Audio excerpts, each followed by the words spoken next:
Day started. Anu Anitu, Nora Anitu, അതിൽ അനീഷിന് മാത്രമേ നല്ല ഉഷാറായിട്ട് ഗെയിം കളിക്കാനുള്ള ഒരു സ്ട്രാറ്റജി ഇല്ല. ആ മനുഷ്യന് പറയാതെ വയ്യാട്ടോ, കാരണം നല്ല രീതിയിൽ ഗെയിം കളിക്കുന്നുണ്ട്. യാതൊരു ഇമോഷൻസ് ബ്രേക്ക് ഡൗൺസും ഇല്ലാതെ ഉണ്ടാവുമായിരിക്കും. പക്ഷെ എന്നാലും ആ ആൾക്ക് വ്യക്തമായ ഉദ്ദേശമുണ്ട് ബിഗ് ബോസിൽ വന്നിരിക്കുന്നത് എന്തിനാണെന്നുള്ളതും എത്ര കഷ്ടപ്പെട്ട് കിട്ടിയ പ്ലാറ്റ്ഫോം ആണെന്നുള്ളതും. സോ വൈൽഡ് കാർഡ് എന്ന് ഭയങ്കര സംഭവമാക്കാനായിട്ടുള്ള കാര്യങ്ങളൊക്കെ പ്ലാൻ ചെയ്തിട്ടുണ്ട്. എൻ്റെ അഭിപ്രായത്തിൽ അവരവിടെ അടി കൂടാനാണ് പ്ലാൻ ആക്കിയിരിക്കുന്നത്. ബിന്നി, മസ്താനി, ലക്ഷ്മി, അപ്പാനി. ലക്ഷ്മി എത്രത്തോളം അപ്പാനിയുടെ അടുത്ത് പിടിച്ചു നിൽക്കുന്നത് എനിക്കറിയില്ല.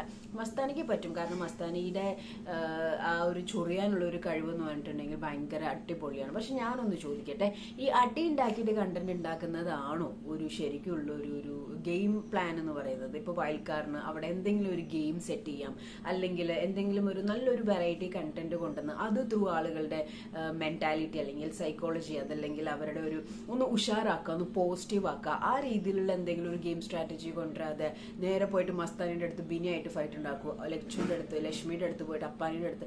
എനിക്ക് അതിനോട് തീരെ യോജിക്കാൻ പറ്റുന്നില്ല. ലിറ്ററലി ബിഗ് ബോസ് എന്ന് പറയുന്നത് അടി ഉണ്ടാക്കി കൂട്ടത്തൽ ഉണ്ടാക്കുന്ന ഒരു സംഭവമല്ല.